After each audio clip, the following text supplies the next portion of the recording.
quand on faisait l'erreur en effet de parler nos langues maternelles, on avait un collier de coquillages qu'on portait et les autres devaient se moquer de nous.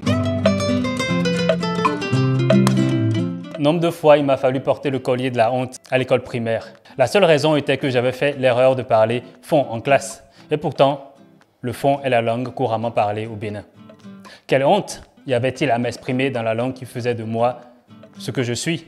Était-il contraire à l'apprentissage d'une nouvelle langue qu'est le français? Les réponses sont claires. Il n'y a pas de honte ni de contradiction à parler fon ou mari et en même temps apprendre une nouvelle langue, à apprendre le français. Aujourd'hui, c'est une pratique qui n'existe plus ou qui existe de moins en moins. Il est important de comprendre que parler sa langue maternelle et parler plusieurs langues est plutôt un signe de richesse.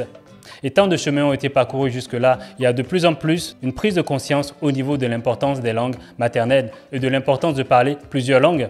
Amadou Hampâté-Bâ disait dans le livre Amkoulel, l'enfant Peul, qu'il avait vécu la même situation.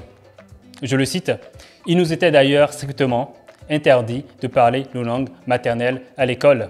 Et celui qui était pris en flagrant délit se voyait affublé d'un signe infamant que nous appelions symbole. » Symbole, c'est quelque chose qui est resté aussi à mon époque. Et quand on faisait l'erreur en effet de parler nos langues maternelles, on avait un coquillage, en fait, un collier de coquillages qu'on portait et les autres devaient se moquer de nous.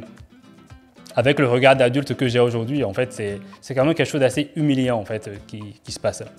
Il continue, Amadou Hampâté-Bâ, la plupart des enfants africains vivant dans les milieux où cohabitaient généralement plusieurs communautés ethniques étaient déjà peu ou prou polyglottes et habitués à absorber une nouvelle langue aussi facilement qu'une éponge s'imbibe de liquide.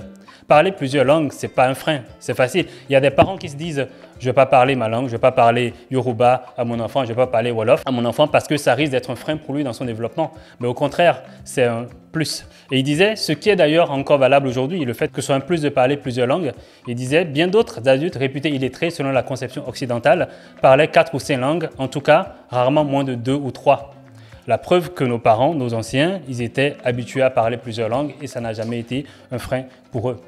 Et vous, est-ce que vous avez vécu des situations similaires dans votre enfance ou même maintenant où on vous interdit de parler vos langues maternelles alors que parler sa langue est signe de richesse? C'est le podcast Vivotissa, un lieu d'échange, de partage, de transmission culturelle. Je suis Degla Aouhouidi, le fondateur de la marque Afridol. Je vous dis à bientôt pour un prochain épisode.